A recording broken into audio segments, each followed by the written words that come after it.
6 mars 1944, à 28 000 pieds au-dessus de Berlin, le 56e groupe de chasse a combattu les chasseurs allemands dans la plus grande bataille aérienne jamais vue en Europe. Au cours des combats prolongés, les pilotes américains du Thunderbolt ont découvert quelque chose qui a surpris leurs adversaires de l'armée de l'air.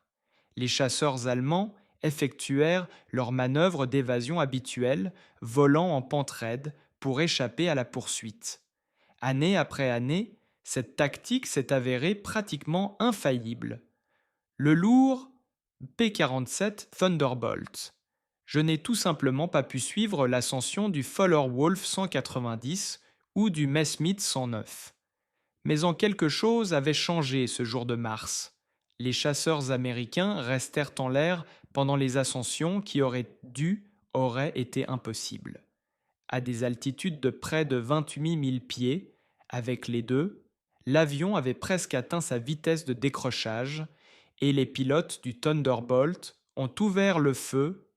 Un panache de fumée noire s'est formé, des avions de chasse allemands écrasés, tandis que les pilotes sautaient en parachute. À la fin de la mission, le groupe de chasse a affirmé avoir détruit 11 avions allemands sans perdre un seul Thunderbolt. La transformation a été terminée. Une modification de l'hélice du Thunderbolt avait éliminé la plus grande faiblesse de l'avion et a fondamentalement changé l'équilibre tactique en Europe. L'histoire de cette transformation a commencé dans les bureaux d'études de deux fabricants d'hélices américains pendant l'hiver brutal de 1943. Alors que les bombardiers tournoyaient au-dessus de l'Allemagne et que les pilotes de chasse signalaient que des chasseurs allemands s'échappaient en grimpant, les ingénieurs se sont empressés de résoudre un problème apparemment simple. Le Pratt et le moteur Whitney R2800 produisaient 2000 Shelly H. Cependant, le P-47 Thunderbolt a mal grimpé. L'hélice électrique Curtiss à pelles étroites. Les premiers modèles de production ne pouvaient pas convertir cette énorme puissance en performance verticale. Ces pales de rotor étaient conçues pour une efficacité de croisière élevée, optimisées pour fendre l'air à plus de 301 km/h avec une traînée minimale, mph. En montée à basse vitesse et à pleine puissance du moteur, les pales du rotor sont étroites. Le moteur ne parvenait pas à aspirer suffisamment d'air pour convertir efficacement la puissance en poussée. Les moteurs vrombissaient à leur vitesse maximale, brûlent du carburant et génèrent de la chaleur, mais ne propulsent pas l'avion vers le haut avec une puissance suffisante. Janvier 1943, siège de la Republic Aviation Corporation, Farmingale, Long Island. Alexander Cartelli examina les rapports de combat en provenance d'Angleterre avec une inquiétude croissante. Des avions de chasse allemands furent signalés. Au-dessus, les formations de bombardiers ont attaqué puis ont commencé des montées abruptes pour s'échapper. Les Thunderbolts n'arrivaient pas à suivre. Leur performance était décevante. Les premiers P-47. Les modèles nécessitaient de longues ascensions pour atteindre les altitudes de combat.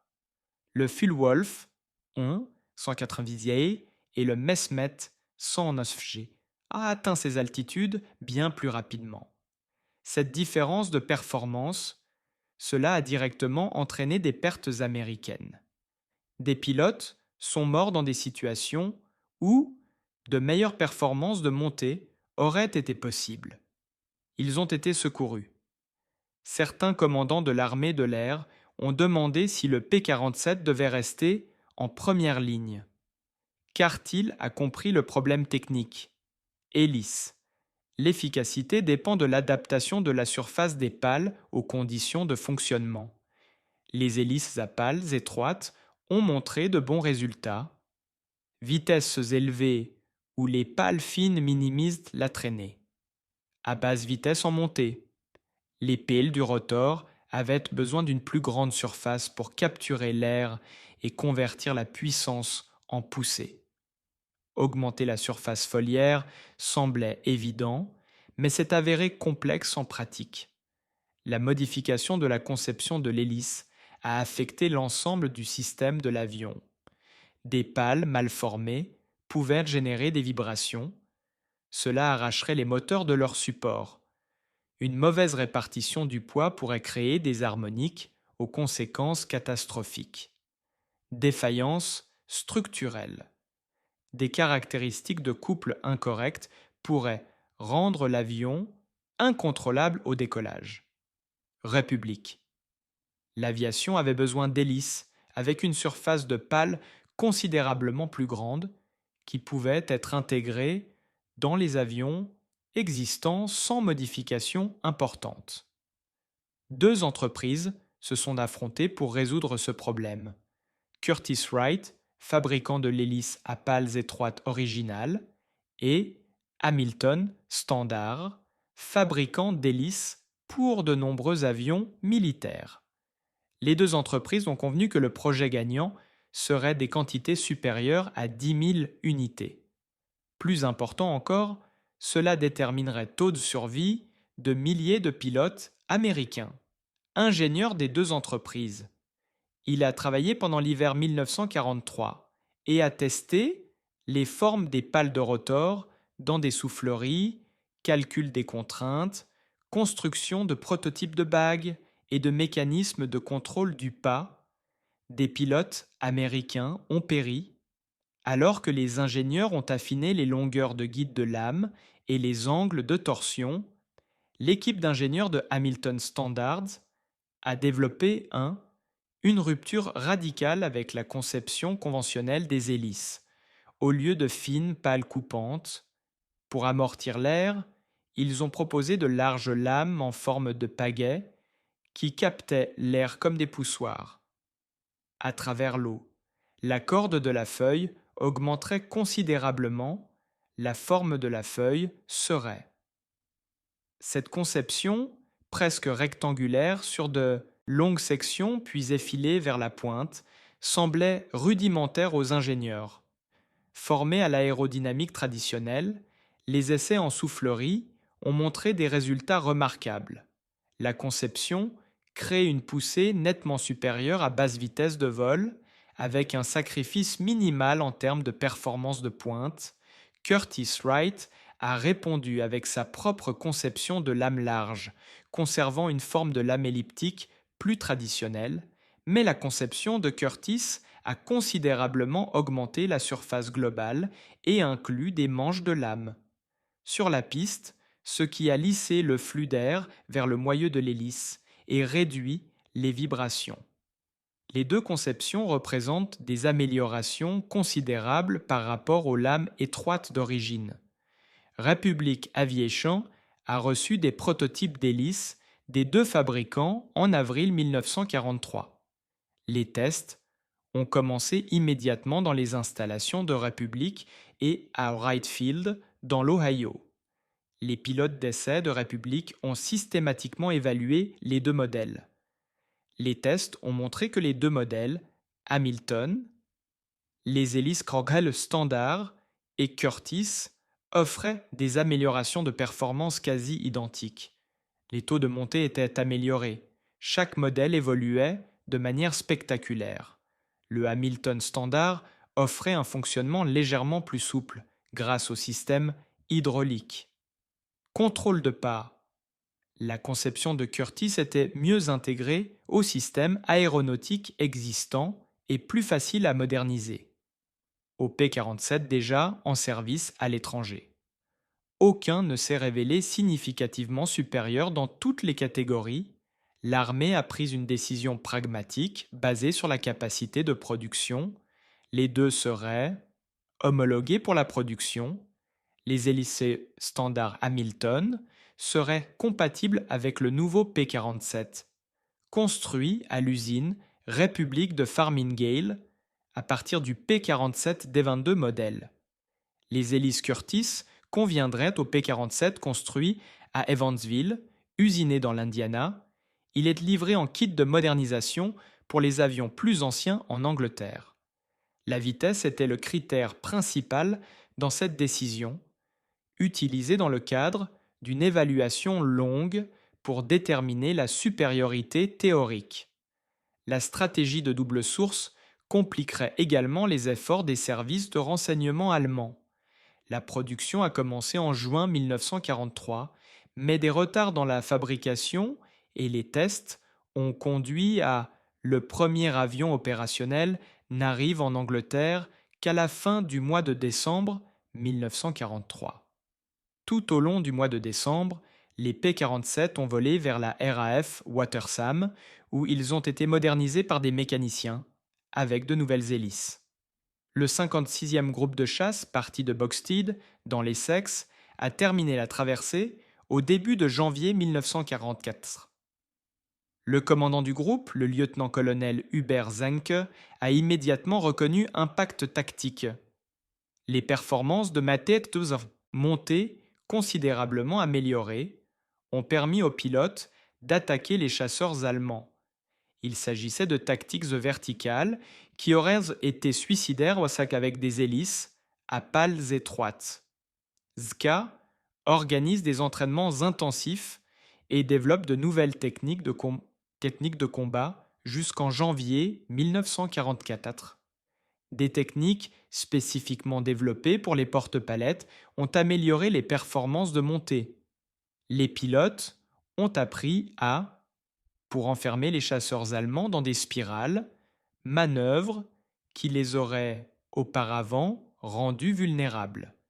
Il a développé techniques où les P-47 poursuivants s'arrêteraient brusquement si les chasseurs ennemis essayaient de s'éloigner, réduisant ainsi la vitesse hauteur.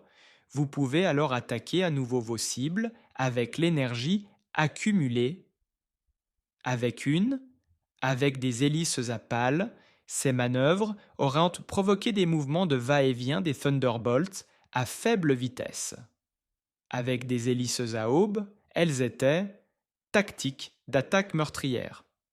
Le 4 janvier 1944 a marqué une étape importante. Jalon important. Le 56e groupe de chasse a effectué sa première mission avec tous ses appareils équipés, avec des hélices à aubes. Les pilotes ont immédiatement remarqué la différence. Les avions ont décollé avec enthousiasme. Pour des chasseurs de 7 tonnes, cela semblait impossible. Conservation de l'énergie lors des manœuvres verticales, considérablement améliorée. Les Thunderbolts pouvaient désormais suivre les chasseurs allemands lors des manœuvres ascendantes sans perdre. Le véritable test serait la confrontation avec la Luftwaffe au-dessus de l'Allemagne. Ils firent leurs débuts au combat comme escorteurs. Mission fin janvier et début février 1944. Les chasseurs américains ont rencontré des situations où les pilotes allemands ont utilisé des tactiques d'évasion standards pour finalement se retrouver poursuivis, faisceaux correspondant à leur altitude. Au départ, les pilotes allemands pensaient que, face à une nouvelle génération d'avions de chasse américains, les services de renseignement ont examiné les images des caméras de surveillance, ce qui est devenu évident. Les performances du P-47 Thunderbolt ont semé la confusion parmi les unités de la Luftwaffe. Comment une telle situation a-t-elle pu se produire? Les avions, qui les ont évités avec succès pendant des mois, peuvent-ils soudainement atteindre leur performance de montée? Une confirmation dramatique eut lieu le 6 mars 1944. Le lieutenant-colonel Zumper dirigea la 48, l'escorte de bombardiers de Braunschweig en route pour Berlin, est frappée par la foudre. Les contrôleurs aériens de la Luftwaffe ont opposé leur veto à l'attaque. Plus de 80 Messerschmitt 109 et Fairwolf 190 volèrent vers les bombardiers qui approchaient. Alors qu'ils approchaient d'une altitude de 24 000 pieds, les chasseurs allemands attaquèrent en utilisant les tactiques habituelles de bombardement en piqué, à travers des formations, puis dans des montées raides pour échapper aux escortes. Au cours de la bataille, les pilotes du Thunderbolt ont mené pour la première fois un combat vertical contre des chasseurs allemands. Le capitaine Robert Johnson, le lieutenant Walker Mahurin et d'autres pilotes du 56e groupe de chasse ont rattrapé les chasseurs allemands dans la montée et il les a détruits à haute altitude. Le groupe a remporté 11 victoires sans perdre un seul Thunderbolt. Il est important de noter qu'aucun bombardier de la formation n'a été abattu. Les pilotes allemands ont atterri après le Brunswick. La mission a rapporté des événements inquiétants. Des Thunderbolts américains les accompagnaient, plusieurs pilotes. Ils ont insisté sur le fait qu'ils avaient découvert un nouveau type de jeu. Lorsqu'on leur a montré une image de l'arme, les P-47 standards ont atteint les performances décrites, ce qui a encore accru la confusion. Les services de renseignement technique de l'armée de l'air devaient comprendre ce qui avait changé. Premièrement, l'indice est venu d'une analyse de l'épave début février. Un P-47D-23 écrasé a été transporté vers le centre d'essai de tampons d'air de Reclin. Les ingénieurs examinent. L'avion a immédiatement reconnu l'hélice. Les pales étaient beaucoup plus larges que celles de l'avion précédemment photographié. Blitz. Le rapport de renseignement technique décrivait la nouvelle conception, mais ne comprenait pas initialement importance et a conclu que la modification améliorait probablement les performances au décollage plutôt que les performances au combat. Capacité. Ce malentendu a coûté un temps précieux à l'armée de l'air. En février 1944, des groupes supplémentaires de P-47 sont passés à l'avion à aube. Hélice. Le 4e groupe de chasseurs a reçu ses hélices début février, le 78e. Groupe de chasse a achevé la transition à la mi-février. À la fin du mois, 6-8 groupes Thunderbolt en Angleterre ont piloté des avions à hélice à aube. Chaque groupe a constaté une amélioration immédiate de ses performances au combat. Efficacité. Les pertes de chasseurs allemands ont augmenté à mesure que les pilotes de la Luftwaffe ont trouvé une voie d'évacuation standard. La tactique ne fonctionna plus. Le 21 février 1944, Yagashwada perdit 26 hommes. Focke-Wulf 190 dans une bataille unique avec le 5th Fighter Group. Le commandant de l'unité, le major Klaus Mythos, a soumis un rapport de mission exprimant sa frustration. Ses pilotes avaient participé. Selon la doctrine actuelle, le détachement s'obtient par des attaques en montée, en pression. Tout pilote ayant tenté cette opération, cette manœuvre fut abattue. Mitouche exigea des éclaircissements immédiats quant à savoir si les Américains avaient un nouveau. Le type d'avion de chasse et la validité de la doctrine tactique existante étaient-ils toujours d'actualité? Les services de renseignement de l'armée de l'air n'avaient aucune information sur la question. Réponse satisfaisante. La compréhension de l'allemand a été améliorée grâce à l'observation et à l'analyse des vestiges. En mars 1944, les services de renseignement de l'armée de l'air ont admis que les ingénieurs américains, les hélices des Thunderbolts, ont été modifiées pour améliorer la poussée à basse vitesse, en particulier pendant la montée. Un avertissement a été émis selon lequel les avions de chasse américains pourraient désormais être impliqués dans des combats verticaux, et il a été recommandé que seuls, en conservant un net avantage énergétique et en s'échappant par un vol horizontal à grande vitesse plutôt que par une fuite vers le haut. Mais changer la doctrine tactique de centaines d'escadrilles de chasse s'avéra impossible. Les pilotes survivants. L'essor de l'année dernière n'a pas pu reprogrammer immédiatement les instincts de survie. L'ampleur de la transformation, c'est devenu indéniable lors de la semaine décisive. Le bombardement massif des usines aéronautiques allemandes à la fin de février 1944. Du 20 au 25 février, la 8e division aérienne. La force a lancé plus de 3600 missions de bombardement, escortées par plus de 3600 opérations aériennes de chasse. La grande majorité des chasseurs américains étaient des P-47 équipés de rotors à pales. La Luftwaffe a lancé plus de 2000 missions défensives. Les Allemands ont perdu environ 355 chasseurs détruits et 100 d'autres endommagés, au-delà de toute réparation. Chasseurs américains. Les pertes s'élevaient à 28 avions. Le taux de change avait radicalement changé. Les pilotes de Thunderbolt ont découvert que les hélices à pales offraient des capacités allant au-delà de la simple montée. Performance. La poussée accrue à basse vitesse améliorait l'accélération en piqué et permettait les éclairs. Récupération d'énergie plus rapide après des attaques à grande vitesse. Les pilotes peuvent effectuer des piqués et des montées, attaques répétées et maintien de l'initiative lors des combats plus longs. L'avancée améliorée, performance en virage améliorées à basse vitesse. Bien que les Thunderbolts ne surpassent toujours pas les Messides 109 ou les Fowler Wolf, dans des virages horizontaux, plats de 190 degrés, ils ont pu maintenir suffisamment d'énergie dans les virages en montée pour empêcher les Allemands de... Les chasseurs obtiennent un avantage angulaire. Le major Francis Gabreski, commandant de la 61e escadre de chasse au sein du 56e groupe de chasse, est devenu le principal promoteur de ce que les pilotes appelaient spirale ascendante.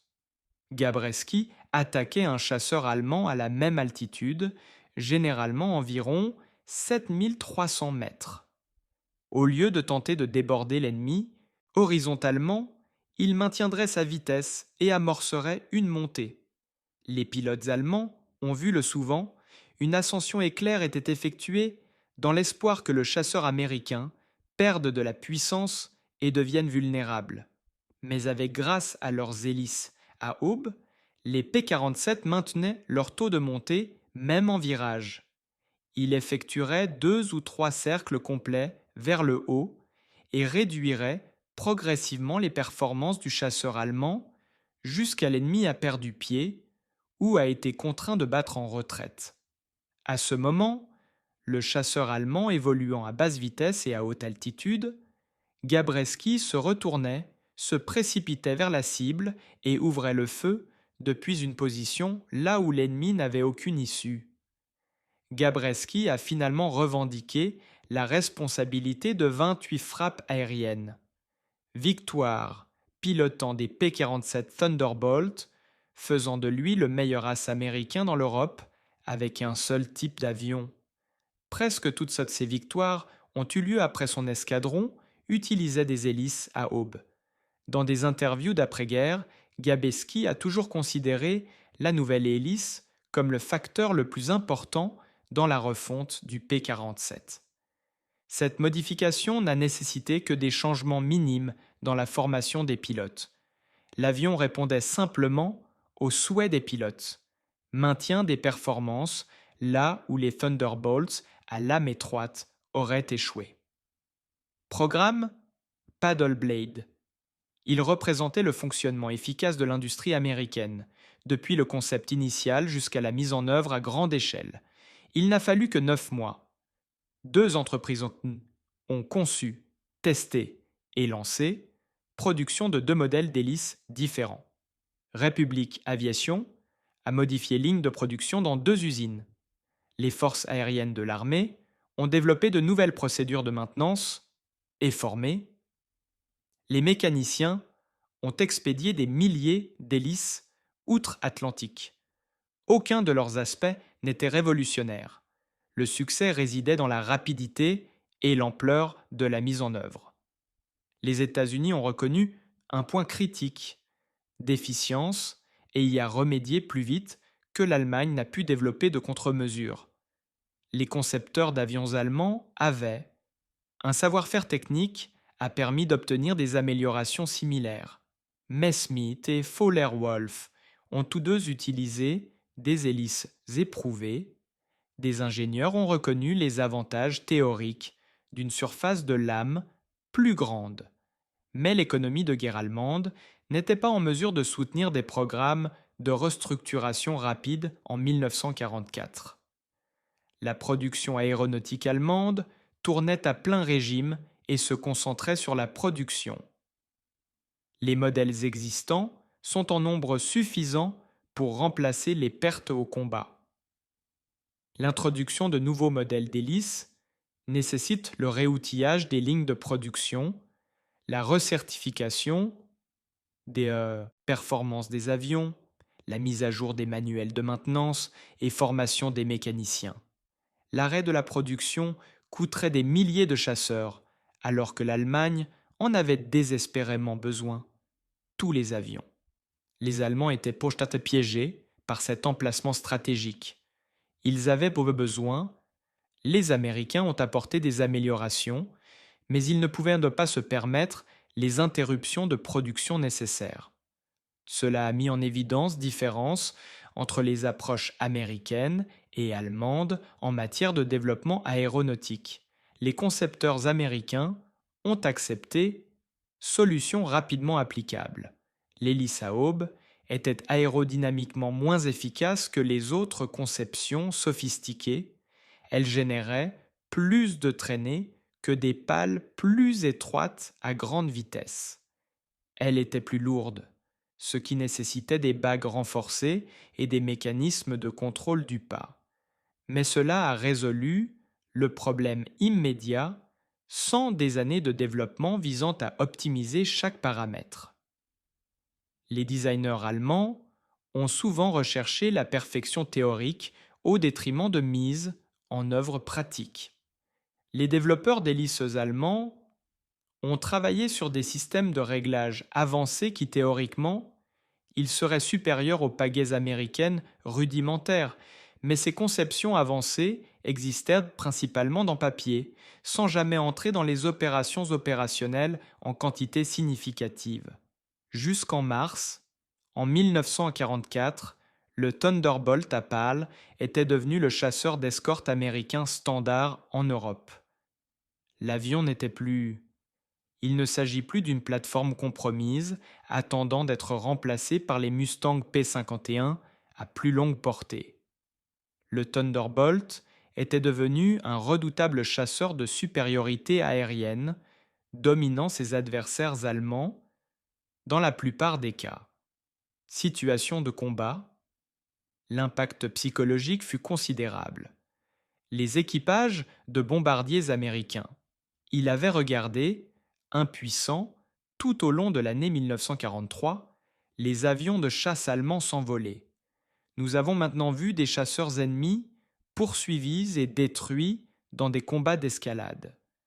Les pilotes, déjà démoralisés par la supériorité numérique croissante des Américains, se retrouvèrent confrontés à un environnement tactique où ces avantages avaient été neutralisés.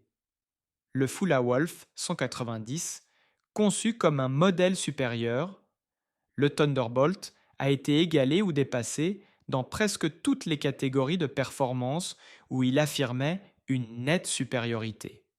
Le Messerschmitt 109 ne pouvait plus compter aux manœuvres verticales pour éviter le combat.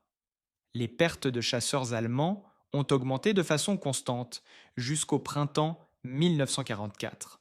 De nombreux pilotes expérimentés qui avaient survécu à des années de combat hâtaient des rayons qu'ils pensaient avoir réussi à éviter. Leur plein effet devint apparent lors de la préparation de jour J. En mai 1944, les chasseurs américains ont mené des opérations intensives, opérations visant à obtenir la suprématie aérienne sur la France. Blitz. Il a voyagé à travers le nord de la France, a attaqué des aérodromes allemands et a détruit des avions en depuis le sol et a attaqué tout chasseur de la Luftwaffe qui tente d'intervenir. Les P-47, équipés d'hélicoptères d'attaque à canon à aube, se sont révélés particulièrement efficaces lors de ces attaques de chasseurs, lorsque les chasseurs allemands ont décollé. Pour les intercepter, ils décollaient généralement de plus basse altitude pour rattraper les chasseurs américains opérant à une distance de 20 000 à 25 000 milles nautiques. Les Thunderbolts pouvaient désormais plonger sur ces chasseurs allemands en pleine ascension, attaquer puis retraite avant que les Allemands ne puissent riposter. 6 juin 1944. Alors que les forces alliées prenaient d'assaut les plages de Normandie, la foudre assurait une couverture aérienne tout au long de la journée. Les chasseurs allemands. Les navires qui tentaient d'attaquer la flotte d'invasion ou de soutenir les troupes terrestres allemandes étaient interceptés et détruits à plusieurs reprises par les P-47 équipés d'hélices à Aube. La Luftwaffe a réalisé moins de 100 attaques sur les plages d'invasion pendant les premières 24 heures critiques. Américains. Les avions de chasse ont effectué plus de 8700 missions au cours de la même période. Cette supériorité écrasante a été possible parce que les combattants américains ont obtenu des ratios de victoire de 4,1 ou plus. L'hélice à pales a éliminé la principale faiblesse du Thunderbolt et a contribué directement à l'obtention de la supériorité aérienne qui a rendu possible l'invasion. Preuve statistique, il a soutenu l'expérience des pilotes. Au premier trimestre 1944, avant l'avènement des palais à aube. Les avions à hélice se sont répandus et les chasseurs américains en Europe ont atteint un taux de mortalité global d'environ 1,8 contre 1 contre chasseurs allemands. Au deuxième trimestre 1944, la majorité des chasseurs américains, équipés de canons à pales, ont amélioré leur taux de destruction à 3 Mach 2 blanc. Au troisième trimestre, il a atteint 4,6 pour 1. Ces améliorations ne peuvent être attribuées uniquement grâce à la modification de l'hélice. La supériorité numérique américaine s'est accrue, la formation des pilotes s'est améliorée, et l'Allemagne fait appel à des pilotes inexpérimentés pour compenser les pertes croissantes. Mais les rapports de bataille montrent clairement que l'amélioration des performances en escalade a joué un rôle important dans ces victoires. L'hélice à pales électriques C1542S, la variante la plus courante, avait 4 pales avec 4 mètres de diamètre. Chaque pale avait une surface significativement plus grande que prédécesseurs à pales étroites. Cette augmentation significative a entraîné une amélioration spectaculaire de la poussée à basse pression. Vitesse. La palette hydrostatique standard d'Hamilton a été intégrée aux productions ultérieures de la P-47. Il offrait des performances similaires avec des avantages opérationnels. La conception standard d'Hamilton utilisait un passage hydraulique, un contrôle plus simple et plus fiable que le système électrique de Curtiss. La surface totale des pales était presque identique et leur performance au combat était indiscernable. Un effort de fabrication fut nécessaire pour les équiper. La flotte P-47 a démontré à grande échelle les capacités industrielles des États-Unis. Curtiss-Wright et Hamilton Standard ont tous deux été produits entre juin 1943 et décembre 1944. Chacun était composé de 4 pales, d'un moyeu, d'un contrôle, de pas et accessoires de montage. Les piles ont été forgées en alliage d'aluminium, usinées pour obtenir des formes aérodynamiques précises et traitement thermique pour une résistance maximale. Chaque feuille a nécessité environ 14 heures de travail, temps machine, hors préparation et finition des matières premières. La distribution de ces hélices aux unités opérationnelles en Angleterre représentait un défi logistique. Chaque assemblage, il pesait environ 650 livres et devait être manipulé avec précaution pour éviter tout dommage pendant le transport. Les hélices étaient emballées dans des caisses en bois avec des supports de protection et expédiées à travers l'Atlantique sur des cargos. Les voyages duraient généralement 2 semaines. Après leur arrivée, les hélices étaient transportées à installation de stockage aérien où les mécaniciens les installaient dans les avions. Environ 16 heures ont été nécessaires par avion, y compris le démontage des anciennes hélices et le montage des nouvelles, l'installation de systèmes de contrôle de pas et la réalisation d'essais au sol. Entre janvier et en juin 1944, les mécaniciens du dépôt aérien en Angleterre ont modernisé plus de 1000 des coups de foudre tout en maintenant la disponibilité opérationnelle des groupes de combat sur les lignes de front. Le développement tactique de l'utilisation des armes à tir continu s'est poursuivi au cours de l'été et de l'automne 1944. Pour profiter des performances de montée améliorées, les pilotes ont développé des techniques de plus en plus sophistiquées. Une tactique particulièrement efficace était celle des ciseaux verticaux dans laquelle 2 Thunderbolts attaquaient un chasseur allemand. Une bataille aérienne approchait, tandis que l'avion ennemi prenait de l'altitude pour échapper à un P-47. Ce dernier se positionnait pour attaquer. Dès que le chasseur allemand a perdu de la puissance et n'a plus pu monter efficacement, le pilote allemand. Un choix impossible. Continuez à grimper jusqu'à l'arrêt, devenant ainsi une cible facile pour le coup de foudre qui vous suit, ou rouler, pour maintenir la vitesse de vol afin que le faisceau de guidage puisse effectuer une attaque en piqué. Une autre avancée significative a été l'utilisation de missiles à palettes pour des missions d'attaque au sol à basse altitude. La poussée améliorée à basse vitesse permettait aux P-47 lourdement chargés de maintenir leur vitesse et une manœuvrabilité exceptionnelle, même avec 1130 kg de bombes ou de roquettes. Les pilotes. Lors de l'attaque de cibles terrestres allemandes, les missions d'attaque pouvaient être effectuées à partir d'altitudes plus basses, réduisant ainsi le temps d'exposition aux tirs antiaériens. Feu.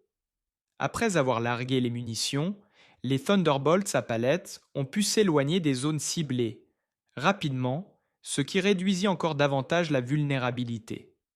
Entre avril et septembre 1944, les Thunderbolts ont effectué plus de 98 000 attaques au sol et ont subi un total d'environ 820 pertes, un taux de perte inférieur à 1%. La polyvalence des Blade Thunderbolts leur a permis service de première ligne, même lorsque les Mustang P51 à plus longue portée sont devenus disponibles. De nombreux, les unités de chasse décidèrent de conserver les Thunderbolts, notamment en raison de leur performance améliorée. Exceptionnellement efficaces dans de multiples rôles. Le 56e groupe de chasse commandait du colonel Hubert Zanka et plus tard du colonel David Schilling, les Thunderbolts volaient exclusivement à travers le tout au long de la guerre. Malgré la possibilité de passer au Mustang, les pilotes du groupe croyaient que la construction robuste et un armement de 8 canons en combinaison avec d'excellentes performances de montée grâce à des hélices à aubes ont permis. Dans ces opérations, le Mustang était supérieur. Les pilotes de chasse allemands ayant survécu à la guerre ont mentionné à maintes reprises le Thunderbolt, l'un des combattants américains les plus capables auxquels ils furent donc confrontés, était le major Gunther Rall, qui survécut, avec 275 victoires mentionnées dans les interviews d'après-guerre, qui ont amélioré les Thunderbolts, étaient bien plus dangereux que les versions précédentes.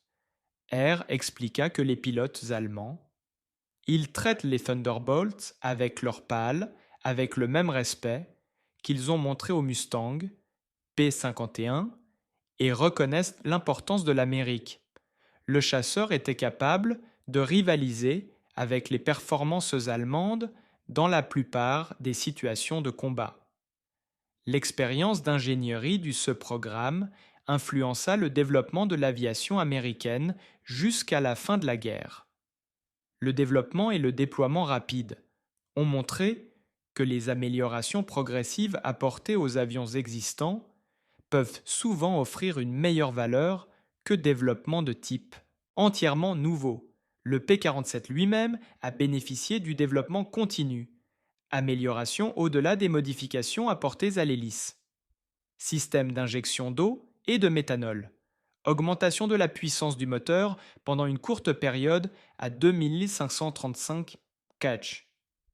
Si, associé à des hélices à aubes, il a amélioré les caractéristiques de poussée et accru les performances. Le P-47M. Il a été introduit à la fin de 1944 et comprenait les deux modifications et pouvait être mis à l'échelle rapide et égalait ou dépassait les performances de montée de n'importe quel avion de chasse allemand. L'investissement financier nécessaire au développement et à la mise en œuvre des hélices à aubes était faible par rapport aux avantages opérationnels. Coût de développement des hélices standard de Curtiss et Hamilton, comprenant des essais en soufflerie, la construction de prototypes et des essais en vol, pour un total d'environ 3 millions de dollars.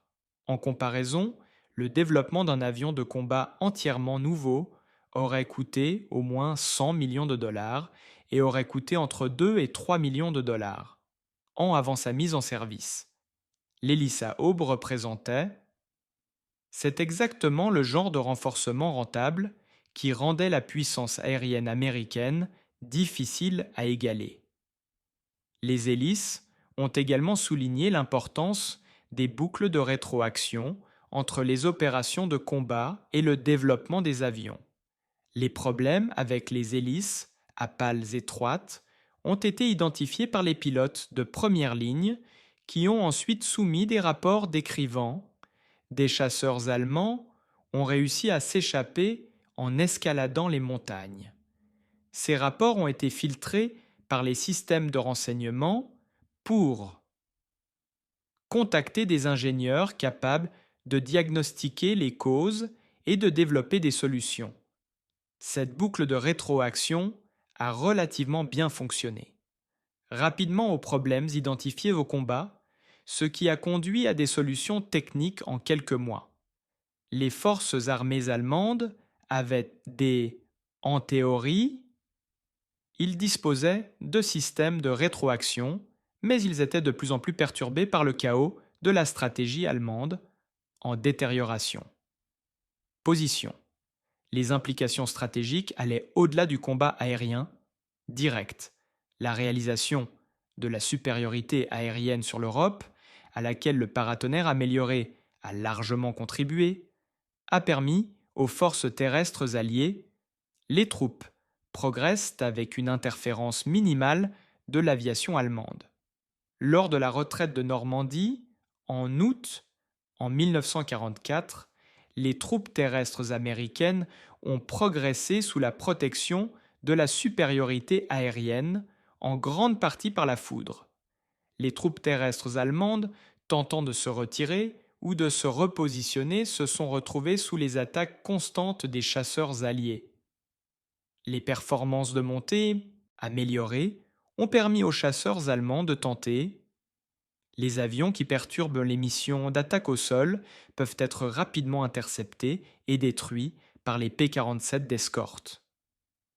La dernière grande bataille aérienne, avec un grand nombre de grenades à palettes, a eu lieu pendant la bataille des Ardennes en décembre 1944 et janvier 1945, lorsque les troupes terrestres allemandes ont commencé, offensive surprise, d'Ardennes.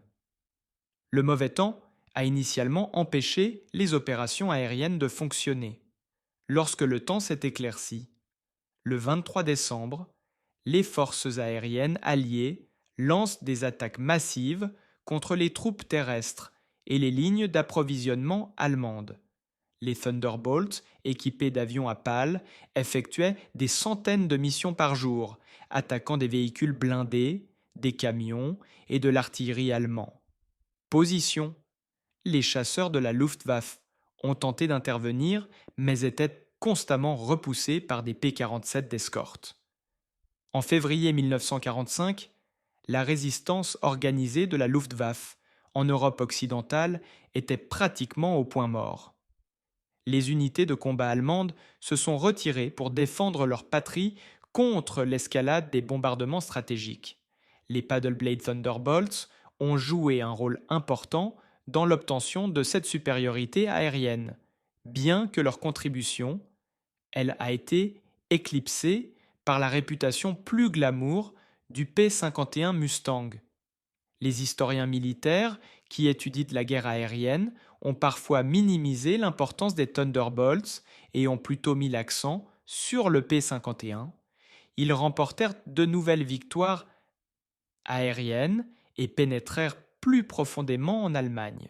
Cependant, le point crucial fut négligé. La refonte du Thunderbolt, en modifiant son hélice d'aile, est intervenue à un moment crucial où le chasseur allemand, les forces armées, représentait toujours une menace redoutable. Entre janvier et décembre, en 1944, les Thunderbolts détruisirent 3122 avions allemands. En combat aérien, la compagnie a perdu 824 P-47 pour diverses raisons sur le théâtre d'opérations européen. Le taux de mortalité global était de 3,7.1, comparable ou supérieur à celui des autres types d'avions de combat américains de la même période. Le Thunderbolt est encore plus important. La transformation d'un grimpeur médiocre en un combattant vertical compétent a eu lieu pendant une époque où cette capacité était particulièrement nécessaire. Le sort des Thunderbolts, à pâle dans l'après-guerre, montre à quelle vitesse les innovations sont oubliées en temps de guerre, comme les avions de chasse. Lorsque les P-47 à hélice sont entrés en service, ils sont rapidement devenus obsolètes. La plupart des survivants, les Thunderbolts, furent soit mis à la ferraille, soit vendus à des armées de l'air étrangères. Les avancées techniques apportées par la pale de pagaie, les chasseurs, Thunderbolts, pourtant efficaces, furent éclipsés par les capacités révolutionnaires de la propulsion à réaction. Peu de pilotes volèrent. Les Thunderbolts, prêts au combat, ont été déplacés vers des positions où ils pouvaient assurer la modification nécessaire de l'hélice. Reconnaissance historique. Cependant, les héliceuses à aube représentent une innovation militaire de grande importance. Même si elles méritent une plus grande reconnaissance, elles ne constituent pas une avancée révolutionnaire qui a changé la nature fondamentale de l'air. Combat. Il s'agissait d'une amélioration évolutive reprenant une plateforme existante et éliminant sa plus grande faiblesse grâce à une technologie relativement simple. Ce type d'innovation, moins spectaculaire que les nouvelles technologies révolutionnaires, souvent avec des effets plus immédiats, elle a façonné une grande partie du succès militaire américain pendant la Seconde Guerre mondiale. Identifier les problèmes, développer des solutions pratiques, mettre en œuvre des solutions rapidement et leur déploiement à grande échelle a conféré aux forces armées américaines des avantages décisifs. Les principes techniques sous-jacents. Les hélices à pales restent pertinentes pour l'aviation militaire moderne, malgré la transition vers la propulsion à réaction. Compréhension de base selon laquelle la zone de la lame doit être optimisée pour les conditions de fonctionnement attendues et non théoriques. L'efficacité maximale s'applique à la conception des pales de turbine et des rotors d'hélicoptères et les systèmes de propulsion des drones. Les ingénieurs militaires sont toujours confrontés à le défi d'équilibrer de multiples exigences de performance dans différents régimes de vol. La perspective allemande sur la foudre des pales de rotor offre des aperçus éclairants sur les conséquences de la guerre industrielle et faiblesses stratégiques. Les ingénieurs allemands comprenaient la théorie des hélices aussi bien que leurs homologues américains. Les usines aéronautiques allemandes auraient pu produire des hélices améliorées si elles avaient été dotées des ressources nécessaires et opportunités. Mais la détérioration de la position stratégique de l'Allemagne, la rareté des ressources et la base industrielle de plus en plus perturbée a rendu impossible la mise en œuvre de programmes d'amélioration rapide. Le succès des paddleblade Thunderbolts n'était pas dû aux compétences supérieures des ingénieurs américains, mais à l'industrie américaine. Ils ont pu soutenir des innovations rapides, alors que l'industrie allemande n'a pas été en mesure de le faire. Les guerres ne se gagnent pas avec des armes miracles individuelles ou stratégies ingénieuses ou technologies révolutionnaires. Elles sont alourdies par le poids cumulé de milliers d'améliorations progressives, chacune abordant des problèmes spécifiques, chacune étant mise en œuvre efficacement, chacune ont contribué à la supériorité globale. L'hélice à pales en faisait partie. Il s'agissait d'une amélioration parmi tant d'autres, mais elle est survenue à un moment critique où les forces armées allemandes étaient encore capables de repousser les attaques aériennes alliées. Supériorité. En éliminant la principale faiblesse du Thunderbolt, la modification a contribué pour établir la suprématie aérienne, ce qui a permis l'invasion de l'Europe et accéléré la défaite de l'Allemagne. Cette réussite, qui est davantage due au travail banal des ingénieurs en hélice qu'aux exploits spectaculaires des pilotes de chasse, mérite reconnaissance comme l'une des contributions technologiques décisives à la victoire alliée en Europe.